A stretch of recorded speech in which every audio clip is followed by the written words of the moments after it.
এক মহিলা তার উঠানে গিয়ে দেখেন তিনজন বয়স্ক লোক বসে আছেন, বেশ ক্ষুধার্ত।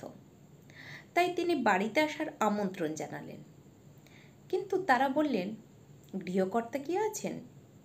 তখন মহিলা বললেন, না, উনি নেই। তখন বললেন, তাহলে আমরা যেতে পারবো না। তো কর্তামশাই সন্ধেবেলা ফিরলেন, তখন মহিলা সব কথা বললেন। কর্তামশাই শুনে বললেন, ঠিক আছে, তুমি ওনাদের ডেকে নিয়ে আসো। তো মহিলা ডাকতে গেলেন। বৃদ্ধ মানুষগুলো বললেন, আপনি কাকে ডাকছেন? আমার নাম ভালোবাসা, আর একজন বললেন সম্পদ, আর একজন বললেন সাফল্য। আমরা তিনজনে যাব না, যে কোনো একজনকে ডাকুন, একজন যাবে। আপনি গিয়ে কর্তামশাইকে সব বলুন, উনি যাকে বলবেন সে যাবে।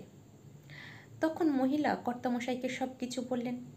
কর্তামশাই শুনে বললেন, আচ্ছা, বেশ সুন্দর তো ব্যাপারটা। ঠিক আছে, তাহলে তুমি সম্পদকে ডাকো, আমরা তাহলে আরও বড়লোক হয়ে যাব। তখন মহিলা বললেন, না না, সম্পদ নয়, সাফল্যকে ডাকো। পাশের ঘর থেকে ওনাদের মেয়ে শুনছিল। মেয়েটা বললেন, আচ্ছা, ভালোবাসাকে কি ডাকা উচিত নয়? ভালোবাসাকে ডাকলে তো আমাদের ঘর ভালোবাসায় ভরে উঠবে। তখন ওনারা ঠিক করলেন, ঠিক আছে, আমরা মেয়ের কথাই শুনব।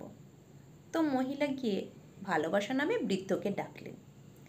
দেখলেন সাফল্য আর সম্পদ দুজনই ওই ভালোবাসার পিছনে পিছনে আসতে শুরু করেছে।